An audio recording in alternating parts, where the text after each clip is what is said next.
The 21st plenary meeting of the General Assembly is called to order. The General Assembly will consider Agenda Item 74, entitled Report of the International Criminal Court.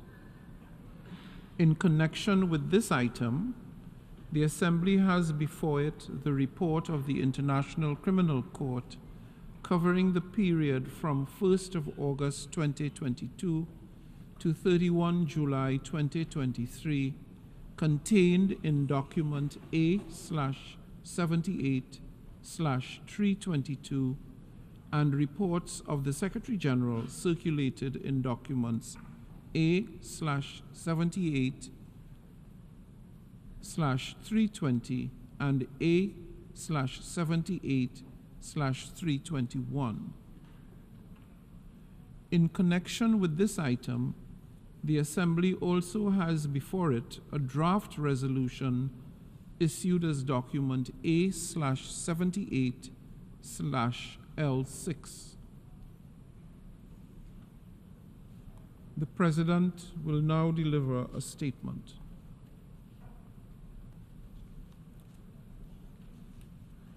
President of the International Criminal Court, Judge Piotr Hofsmansky, Excellencies, distinguished delegates. Today we gather to consider the annual report of the International Criminal Court, a critical pillar of the international legal order. The ICC stands as a perennial symbol of our shared commitment to justice and humanity's greatest aspirations. It serves as an emphatic reminder that no one, I repeat, no one, should be exempt from accountability for the most serious crimes of concern to the international community, and that regardless of their status, position, or location, perpetrators of such crimes will invariably face the weight of justice. Indeed, when it comes to the most egregious crimes against humanity, accountability knows no exceptions, and justifiably so. In those grave and heinous cases, when national legal systems prove unable or unwilling to bring perpetrators to justice, the ICC must step in. Accordingly, the ICC stands as a testament to our unshakable resolve to end impunity and, moreover, to deter others from the commission of such crimes in the future.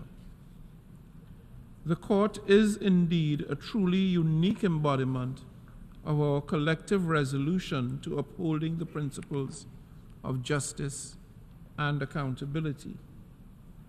I express my fulsome appreciation to the Court for its diligent efforts, as indeed to its judges and its prosecutor, as well as to the dedicated staff who have laudably committed themselves to the pursuit of justice, and indeed to what is right.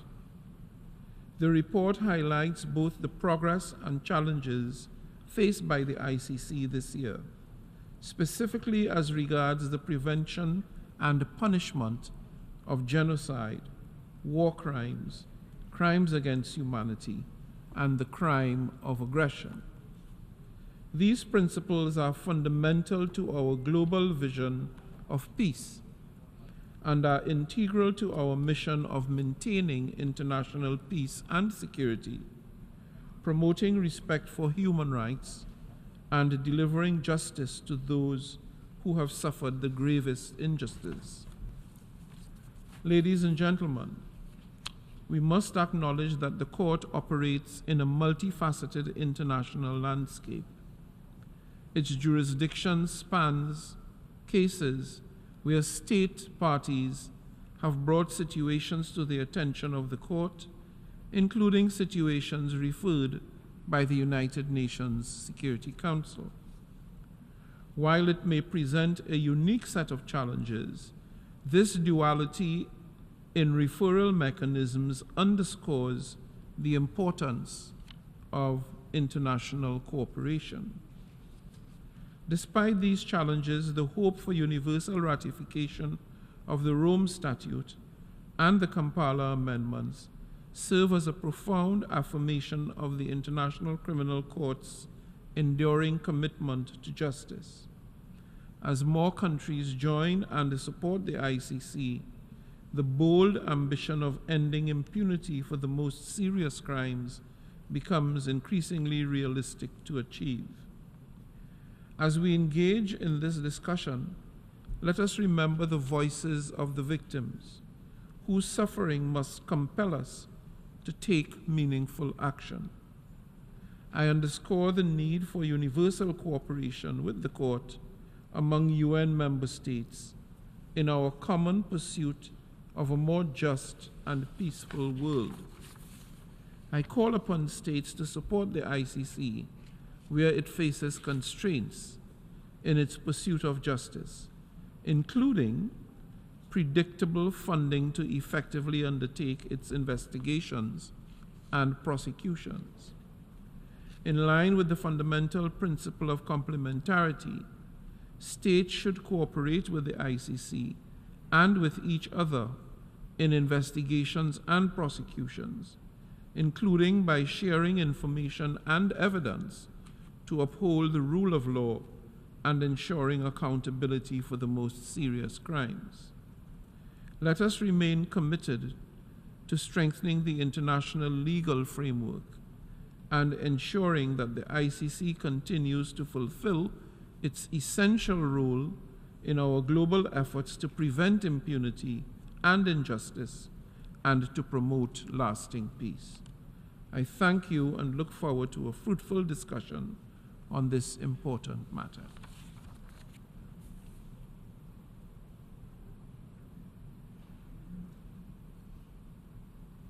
I now give the floor to Judge Piotr Hosmansky, President of the International Criminal Court.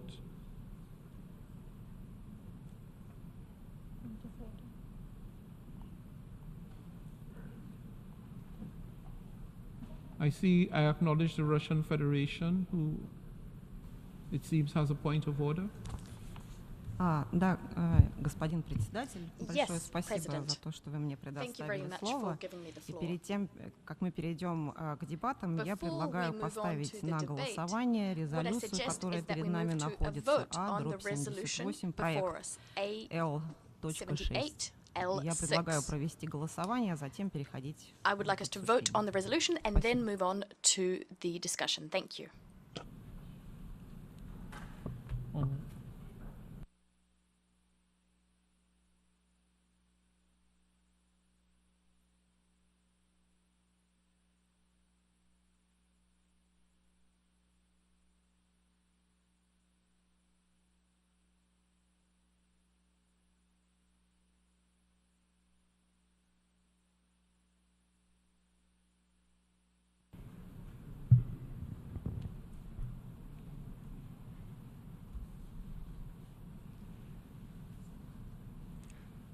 On the question raised by the distinguished delegate of the Russian Federation,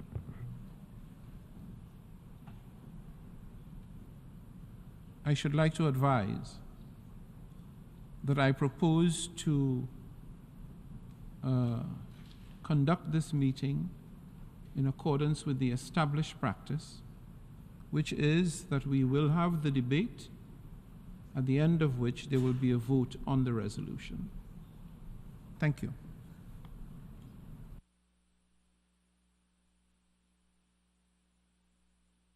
I give the floor to the Russian Federation. Господин председатель, мы с большим уважением относимся к вашему предложению. Безусловно, дебаты состоятся, но мы считаем важным сначала проголосовать по резолюции. Резолюция находится перед нами, текст внесен в Генеральную Ассамблею, мы просим голосования по этой резолюции. For the consideration of the General Assembly, so we are calling for a vote on this resolution, and we would be most grateful to you, President, if you could proclaim the commencement of the vote, and thus we can make statements, the kinds of statements that are usually delivered before and after the vote. Thank you.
I now give the floor to Canada, who apparently also has a point of order.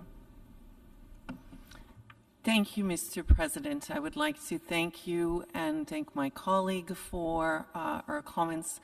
I would like to appeal to my colleague that the established practice of debate prior to the vote on a resolution would give time to all delegations to be present in the GAO for such action, and therefore would appeal to all delegations that we move in accordance with the usual established practice, as you mentioned. Thank you.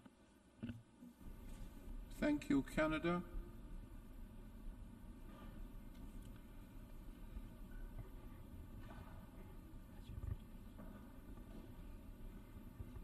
Russian Federation.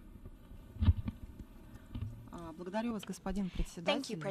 Мы со всем уважением относимся к коллегам. Again, we have the utmost respect for colleagues and for colleagues' requests. However, we do see that there is a sufficient number of delegations in the room in order for a vote to be held.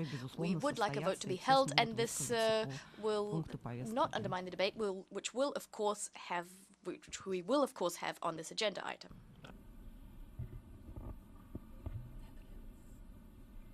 I give the floor to the delegate of the Netherlands. Thank you, Mr. President. I would like to support the intervention by our Canadian colleague.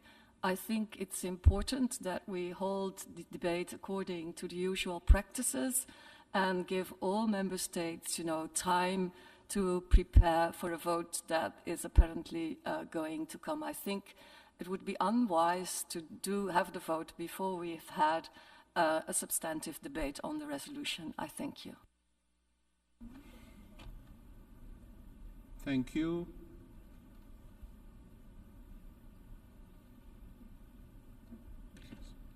We have statements from Romania and Syria.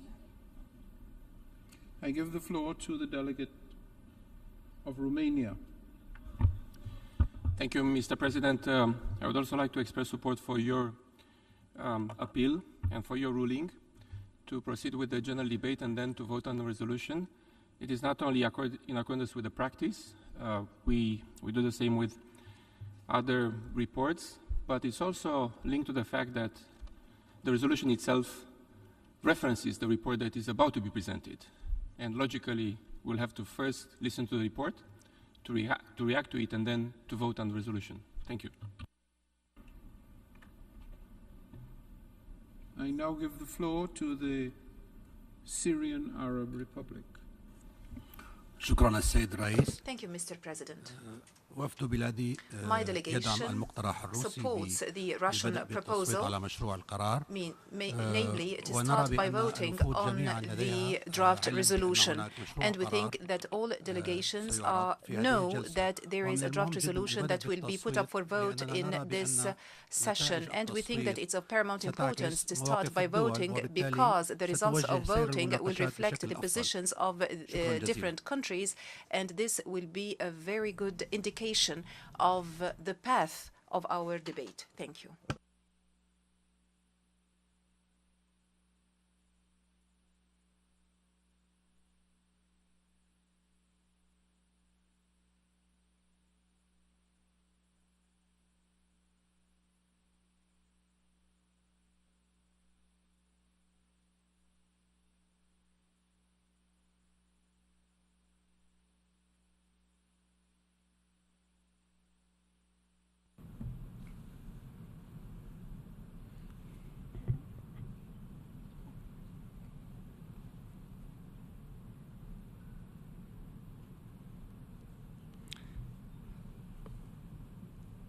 On this question, as to whether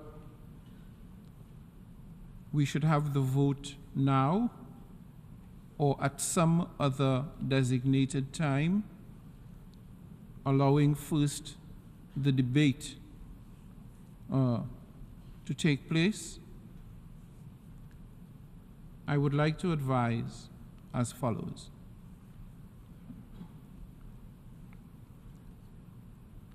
It is my decision that we observe and maintain the standard procedures of the General Assembly, and therefore we will not have the vote now. We will proceed with receiving the report of the court, followed by the debate. It is my understanding that the major proponent of the resolution has asked that action not be taken today on the resolution. I will advise in due course the time frame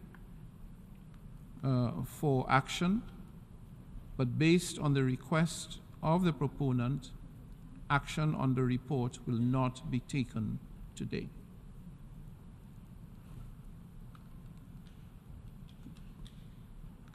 I recognize the Russian Federation.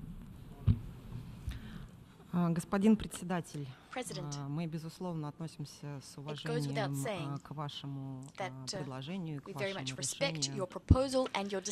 Но мы также хотели бы привлечь внимание к тому, что любая делегация имеет право поставить на голосование любой проект, который находится внесен в Генеральную Ассамблею.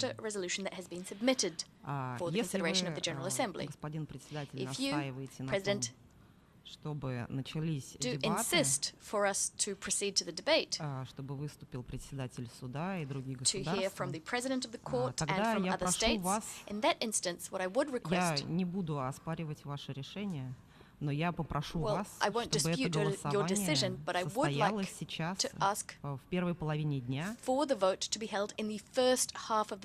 до окончания этого заседания. So before this specific meeting is over, мы можем заслушать председателя суда, делегации, но наше предложение остается в том, чтобы голосование состоялось до конца этого заседания. И я прошу вас, господин председатель, принять во внимание нашу просьбу, это нашу просьбу поставить на голосование резолюцию that the request being государство, for a vote to be held on the resolution.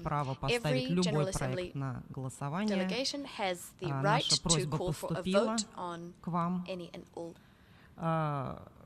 documents that have been submitted. We've put forward this request, and we believe that a vote must be held in keeping with the rules of procedure.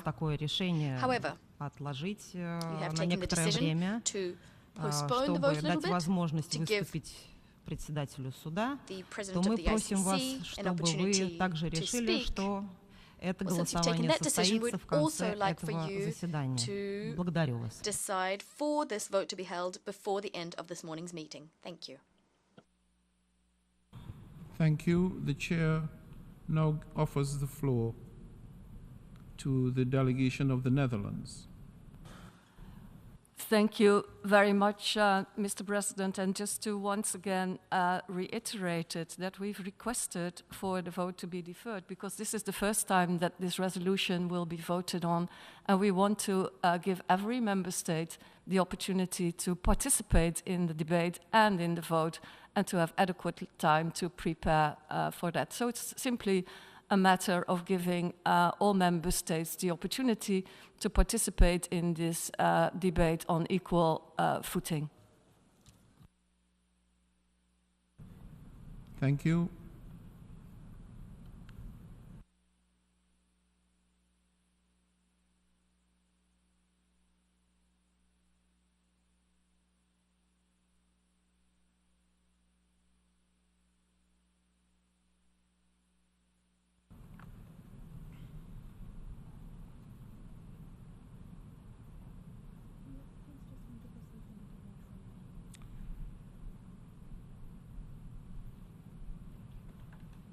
The chair has listened to all views on this matter and determined that we will maintain the general practice widely upheld in the General Assembly of postponing the action on the resolution, and that we will now receive the report from the President of the Court, followed by the debate. That is my ruling. Accordingly, I give the floor to Judge Piotr Hofsmansky, President of the International Criminal Court.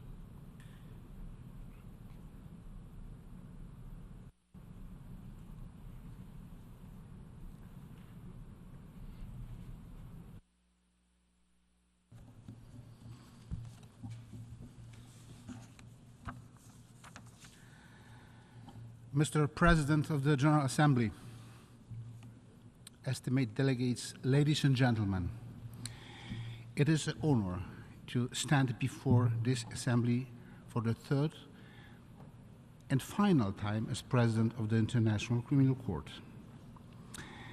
This year marks 25th years from the adoption of the Rome Statute, the ICC's founding treaty. I wish to pay tribute to the role of this Assembly in making this landmark achievement possible. It was in this hall that the process began. The Rome Statute marked a turning point in the history of international law. It opened a new chapter in the enforcement of crucial principles aimed at the protection of the most fundamental human values and human rights. A new pillar was added to the permanent architecture of international justice. The ICC is an integral part of the multilateral system. While it is not part of the United Nations, our two organizations cooperate closely on the basis of the UN ICC relationship agreement. I would like to take this opportunity to thank the United Nations for the invaluable assistance the court continued to receive in the past year on a reimbursement basis. I am particularly grateful to the Under-Secretary General for Legal Affairs, Mr. Miguel de Serpa Soares, for his and his team's key role in enabling the cooperation on a daily basis. I am also grateful for the thoughtful remarks he gave last January at the ICC's opening of the judicial year as the keynote speaker of the ceremony. Mr. President, esteemed delegates, the ICC has come a long way in the last 2 decades. From a court dealing with just a few investigations and very limited courtrooms activity, the ICC has grown into an extremely busy institution active on 4 continents with parallel proceedings in several courtrooms week to week, month to month. The court has turned the abstract concept of the Rome Statute into a tangible reality, such as the reparation of victims, which is now a major part of the court's activity in partnership with the Trust Fund for Victims. Regrettably, as the ICC's work has expanded and developed, so have the challenges we faced. Recently, the court has been subjected to deeply unacceptable threats and attacks. Notably, the authorities of the Russian Federation have initiated criminal proceedings against 6 ICC judges and the ICC prosecutor, placing these individuals, including myself, on the wanted list. All of this because we are fulfilling our mandate, whatever performing judicial or administrative functions. This is an unprecedented attack on the judicial independence at the international level. I am very appreciative of the strong support we have received from our state parties and others in the face of these troubling measures. Quite clearly, the criminal proceedings against the ICC officials were initiated in reaction to the 2 arrest warrants issued by the court in the situation in Ukraine this past March, and comments were made bringing the legality of the ICC's action into question. Let me state something very clearly. The ICC is acting squarely within the boundaries of its mandate. Ukraine has made a declaration under Article 12 of the Rome Statute accepting the ICC's jurisdiction. Therefore, in accordance with the statute, the ICC has jurisdiction over alleged crimes committed in Ukraine, regardless of who the alleged perpetrators are and what their nationality is. The consent of the state of nationality is not required. Furthermore, Article 27 of the Rome Statute makes it clear that there is no immunity from the prosecution before the ICC based on official capacity. This has been confirmed in clear terms by the Appeals Chamber in the past. The judges and the prosecutor of the ICC are simply carrying out their mandate and as elected officials of an international court with 123 state parties.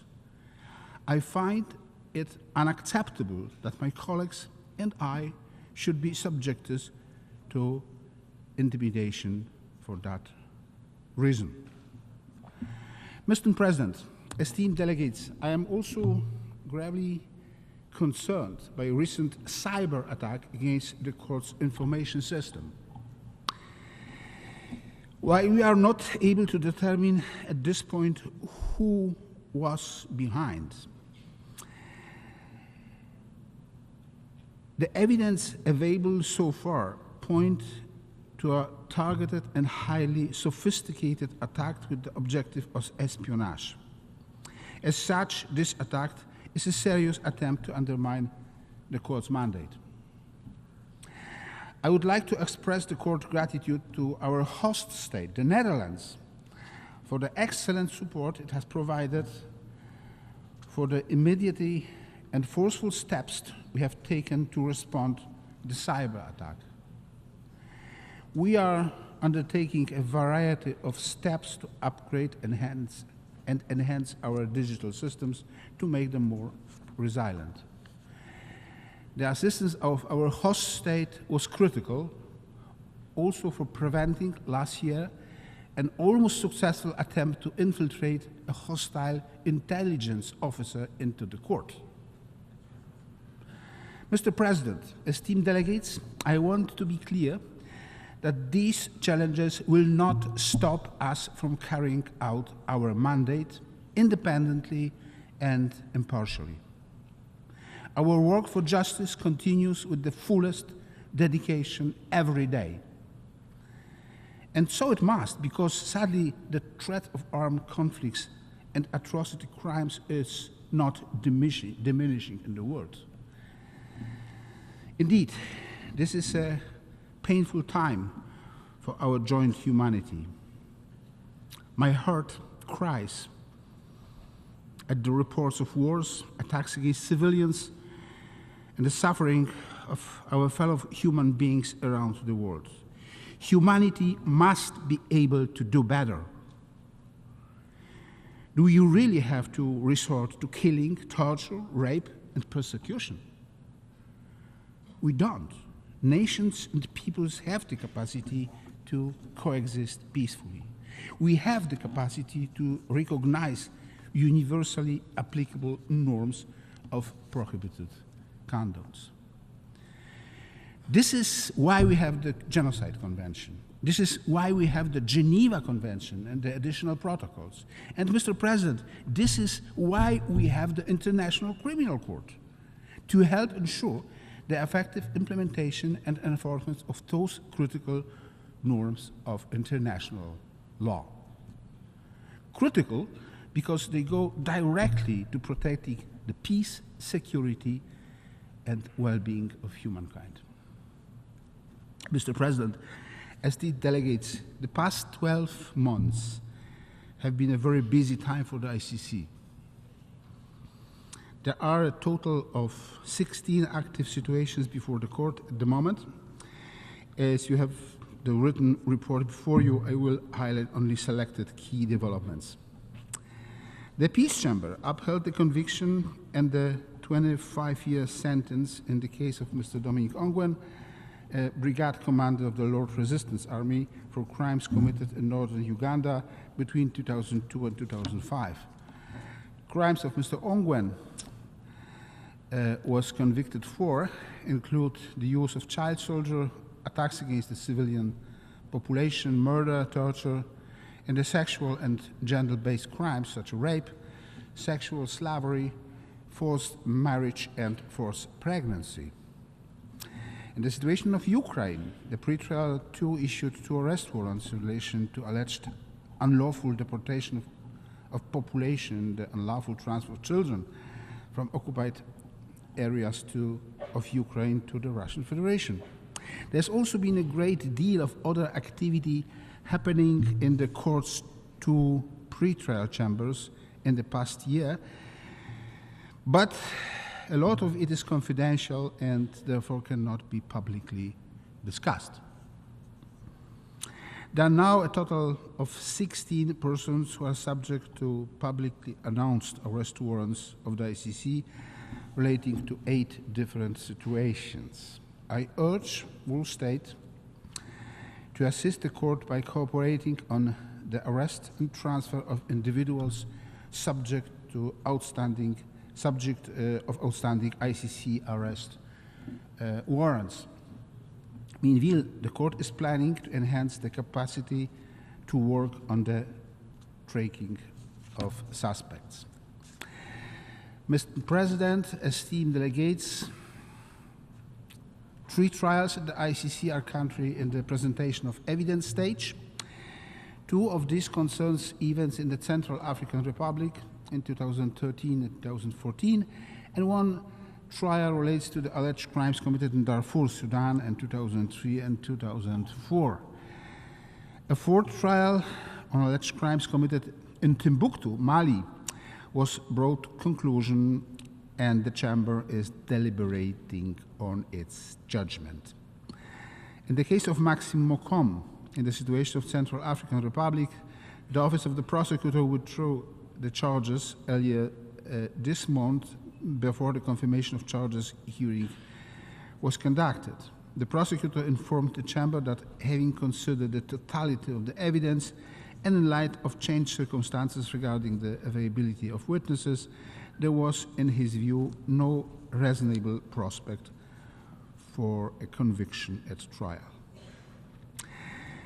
In the situation of Afghanistan, Philippines, and Venezuela, the Office of the Prosecutor reassumed its investigations following judicial ruling on admissibility. In the situation of Georgia and the Central African Republic, the Office of the Prosecutor announced the end of the investigative phase, meaning that beyond the cases pending before the court, the prosecutor does not intend to pursue any new lines of inquiry into the alleged criminal responsibility of other person or for other conduct. Mr. President, esteemed delegates, as I alluded to earlier, reparations to victims feature prominently in the court's work. In this respect, I am delighted to announce the achievements of a major milestone. For the first time, we have completed the implementation of court-ordered reparation in a case before the ICC, when the process in the Katanga case was brought to conclusion earlier this month. This case concerns crimes committed during an attack of the village of Bogoro in the Ituri district in the Democratic Republic of Congo, 2003. Several hundred victims have been beneficiaries of the reparations delivered through the ICC Trust Fund for Victims, including symbolic monetary payments, supporting for housing and income-generating activities, education assistance, and psychological support. Apart from the Katanga case, victims in 3 other cases continued participating in reparation programs during the past year. Furthermore, the Trust Fund for Victims is implementing other programs for the benefit of victims in respect of the situations in Central African Republic, Cote d'Ivoire, Democratic Republic of Congo, Georgia, Kenya, Mali, and Uganda, directly benefiting close to 17,000 individuals. To fully appreciate the impact of the courts and the Trust Fund's activities on the ground, I traveled last November to Bangui in the Central African Republic. The visit was rewarding and thought-provoking. I met with the community leaders and heard their perception of the ICC. And I had the chance to hear the personal stories of many victim survivors from the 2002-2003 conflict who are now benefiting from assistance projects of the Trust Fund for Victims ongoing in several parts of the country. I do not have sufficient words to describe the courage and dignity of these survivors, most of them women. The suffering of the adversity they have faced is truly difficult to comprehend. It was rewarding to hear how their health services, psychological rehabilitation, and income-generating activities that make part of ongoing Trust Fund for Victims project have helped them rebuild their lives. This is not only thanks to the Trust Fund for Victims and all those who have made generous donation to it. The transformative effect of the Trust Fund project is also in great amount thanks to the fantastic local partner organization carrying out the work on the ground. I was truly impressed by their expertise and professionalism and how much positive impact they are managing to do with limited resources. These encounters reinforce my already strong conviction that justice must have a restorative element. And I am proud to work for a court whose founders had the wisdom to make reparations a key part of the concept of justice, moving away from the idea that retribution on its own is sufficient. Mr. President, esteemed delegates, as you know, the ICC is a complementary court which steps in only if there is no other feasible venue for justice. In the first place, alleged crimes should be addressed by competent national authorities rather than the ICC. In fact, the whole point of the Rome Statute is to activate and empower national jurisdiction. On that note, the ICC prosecutor closed the preliminary examination in Guinea last year after a domestic trial related to the events of 28 September 2009 was opened. The prosecutor signed with the Guinean authorities a memorandum of understanding furthering the principle of complementarity and strengthening future cooperation. The prosecutor's office has also continued cooperating with the authorities in Colombia to facilitate technical assistance relevant for domestic proceedings, such as the investigation and prosecution of sexual and gender-based crimes. The ICC is not trying to create more work for itself. On the contrary, we are always keen to see national institutions strengthened in the spirit of Sustainable Development Goal 16. Where requested, we are happy to share our expertise with international, regional, and national actors to enhance delivery of justice worldwide. Accountability for the gravest crimes is a shared goal for all of us. For this reason, we devoted the latest judicial seminar of the ICC to the topic of complementarity to discuss how we can create more synergies and enhance collaboration across jurisdictions. The ICC is not an island. It is just one part of the global, interconnected system of justice and the rule of law. As a complementary court, its role is to close the gaps of impunity where they remain. Unfortunately, however, we cannot do so in all parts of the world.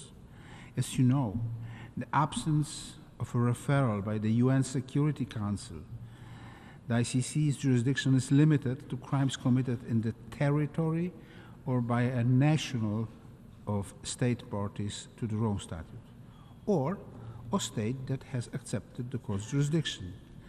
As such, the ICC is not able to provide the same protection to people everywhere.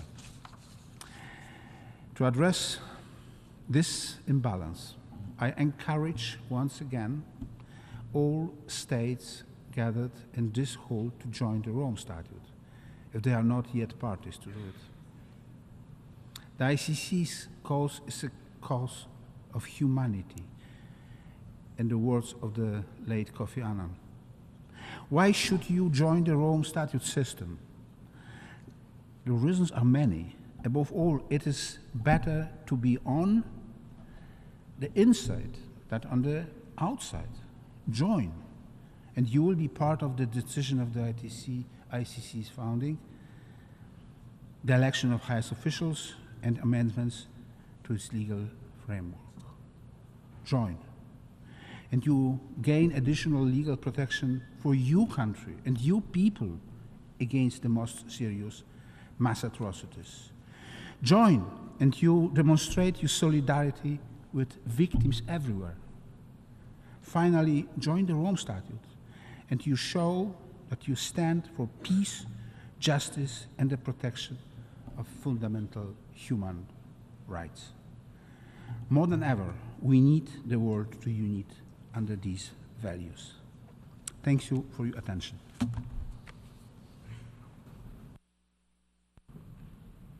I thank the President of the International Criminal Court, and now I give the floor to the distinguished representative of the Kingdom of the Netherlands to introduce draft resolution A/78/L6.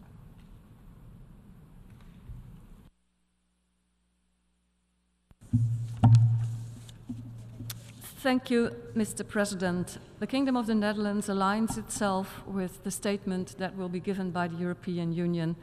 And let me begin by thanking you, President Hofmanski, not just for your presentation, but importantly, for your many contributions to international justice and for successfully guiding the ICC through some difficult and challenging moments. President Hofmanski's mandate expires next year, and I'm sure I speak for many when I say we are sad to see you go and would like to thank you once again for your outstanding service. Mr. President, the Kingdom of the Netherlands is proud to be the host state and a firm supporter of the International Criminal Court.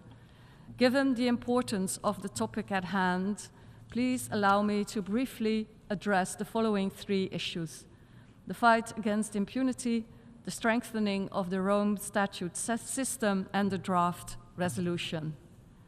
On the fight against impunity, this year marks the 25th anniversary of the adoption of the Rome Statute, which ushered in a new age of accountability, as President Hofmanski also just said. Since the statute entered into force in 2002, the number of state parties has more than doubled, from 60 to 123, and we expect this number to increase soon. The statute has also spurred major criminal law reforms on all continents, further enabling states to prosecute international crimes before their domestic courts. In accordance with the principle of complementarity, the path of justice therefore not only leads to the ICC, it also increasingly is leading to the domestic courts of ICC state parties. The Kingdom of the Netherlands follows a two-track approach. We believe that the Rome Statute system should be further expanded. Ultimately, gaps in the ICC's jurisdiction should be closed and the statute should become universally applicable. We therefore call on all states to ratify the Rome Statute and its amendments. But as long as gaps in the ICC's jurisdiction remain, we support special accountability mechanisms that complement the ICC's work and addresses these gaps. For example, commissions of inquiry and evidence-gathering mechanisms. Today, at a time when the most fundamental legal norms are flagrantly violated, it is up to us to further strengthen and expand the Rome Statute system. So allow me to further elaborate a bit on this. National authorities retain primary responsibility for the investigation and prosecution of international crimes. It is therefore crucial to strengthen cooperation among states. A few months ago, the Ljubljana-The Hague Convention was adopted in Slovenia, a true innovation in the field of international criminal law. The convention will facilitate the cooperation between states in the investigation and prosecution of the crime of genocide, crimes against humanity, war crimes, and other international crimes. To ensure broad application of this new treaty, it is important that as many states as possible sign and ratify it. I would therefore like to invite all states which support the fight against impunity to sign the Ljubljana-The Hague Convention in February next year at the Peace Palace in The Hague. In addition to strengthening cooperation among states, I would also encourage all UN member states to strengthen their cooperation with the International Criminal Court. With regard to the investigations into the situations in Darfur and Libya that the President just spoke about, which are opening following a referral by the Security Council, all states must cooperate with the court, including by promptly executing outstanding arrest warrants. We also encourage all states to explore opportunities to assist the ICC by offering voluntary cooperation, for instance, by sharing evidence or by cooperating with the court on witness relocation. In our own cooperation with the ICC, one of our responsibilities as the host state is to take all necessary measures to ensure that the court can function in a safe, efficient, and independent manner. This is a top priority for the Kingdom of the Netherlands. Any attack against this independent court of law, its elected officials, or its personnel is unacceptable. The Kingdom of the Netherlands therefore joins the President in condemning the issuance of arrest warrants by the authorities of the Russian Federation against ICC principals and judges, as well as all other attempts to undermine the international mandate and the functioning of the court. Mr. President, finally, it is my honor to introduce the draft resolution contained in document A/78L6. The draft resolution welcomes the most recent report of the court on its activities. It also acknowledges the role of the International Criminal Court in a multilateral system that aims to end impunity, promote the rule of law, promote and encourage respect for human rights, achieve sustainable peace, and further the development of nations, all in accordance with international law and the purposes and principles of the Charter of the United Nations.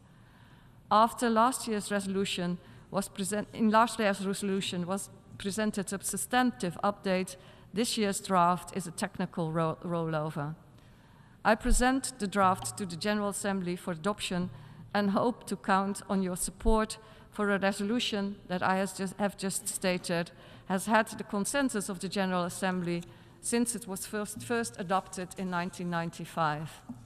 I sincerely thank all states that have co-sponsored the draft resolution. The number of co-sponsors is a clear signal of the important members attached to this debate and to the work of the ICC. I thank you.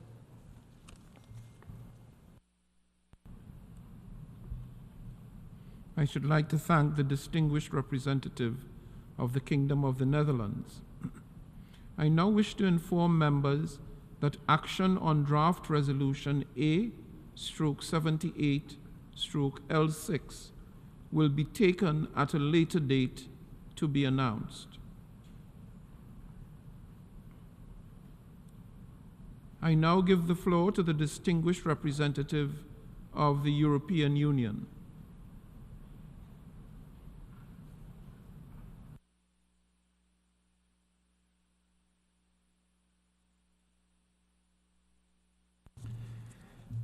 Mr. President, I have the honor to speak on behalf of the European Union and its member states. The candidate countries, Montenegro, Serbia, Albania, Ukraine, the Republic of Moldova, Bosnia and Herzegovina, the potential candidate country Georgia, as well as Andorra and San Marino, align themselves with this statement. Mr. President, on 17 July 2023, we celebrated the 25th anniversary of the adoption of the Rome Statute of the International Criminal Court. The adoption of the Rome Statute follows on the Nuremberg and Tokyo tribunals and their principles, and the ad hoc tribunals for the former Yugoslavia and Rwanda, and is a milestone in the development of international criminal justice. 25 years on, we have a fully functioning permanent court that complements national and regional accountability efforts. While states continue to have the primary responsibility for the investigation and prosecution of the most serious crimes of international concern, currently the ICC stands tall as a beacon of accountability worldwide. The ICC's investigations into an increased number of situations in all regions attest to the need for accountability around the world. Its mandate is key in advancing international peace and security through ensuring accountability. Mr. President, the greater the court's efforts in its furtherance of justice, the higher the threats it faces. Any attacks on the court, its prosecutor, its judges and personnel are unacceptable. The recent cybersecurity attack against the court is equally an unacceptable attempt to interfere with its mandate. We strongly condemn such attacks. Preserving the court's independence and impartiality is key for its functioning and for the future of the international criminal justice system as a whole. For this reason, the European Union and its member states provide their full and unwavering support to preserving its independence and protecting it from external pressure and interference. The European Union and its member states will continue to fight against any campaigns aimed at delegitimizing the court and at spreading disinformation. Mr. President, international crimes are a threat to international peace and security. The European Union and its member states view the ICC as a key actor on the road to long-term peace, as justice and peace are complementary. We call on all states, parties and non-parties to the Rome Statute to cooperate with the court. Furthermore, we call on the Security Council to use its right of referral to the ICC, as well as to impose measures to promote states' cooperation with the ICC, or to address cases of non-cooperation when investigations and prosecutions are ongoing. We encourage the General Assembly to consider providing funding for the ICC in relation to the expenses incurred due to referrals by the Security Council. We equally encourage the court to continue extending its accountability efforts to cover the full range of civilians who are persecuted on account of gender. The Rome Statute is the first international treaty to codify gender-related offenses, including those of a sexual nature. It criminalizes, for instance, gender persecution as a crime against humanity if committed in connection with any act referred to in Article 7 of the Rome Statute, or any crime within the jurisdiction of the ICC. However, there's a lack of visibility in historical records despite its consistent occurrence. Sexual and gender-based violence disproportionately affects women and girls. It is rooted in gender inequality and attacks the human rights and the dignity of the targeted victims. The European Union and its member states work on different fronts to end gender-based violence, protect the survivors of such heinous crimes, and punish its offenders. The European Union and its member states re-emphasize the importance of the universal ratification of the Rome Statute and the cooperation of all states. In that connection, we welcome the vote by the National Assembly of the Republic of Armenia in favor of the ratification of the Rome Statute earlier this month. We encourage other states to do so. The International Criminal Court has no agenda other than to deliver justice for victims.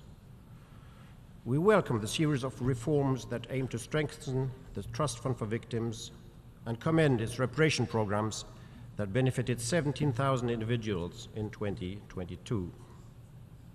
We encourage states, parties, and others to continue supporting the Trust Fund for Victims. The fund's work is fundamental in implementing reparations and aiding rehabilitation for victims of the most heinous crimes. In closing, Mr. President, the European Union and its member states reaffirm their unwavering commitment to the ICC and pledge their continuous diplomatic, political, and financial support to the court. I thank you. I should like to thank the representative of the European Union for his statement, and I now give the floor to the delegation of Luxembourg.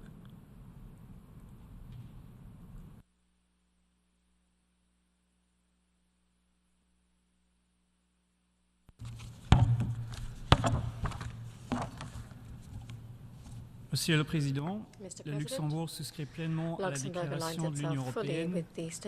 Permettez-moi de la compléter par des considérations à titre national.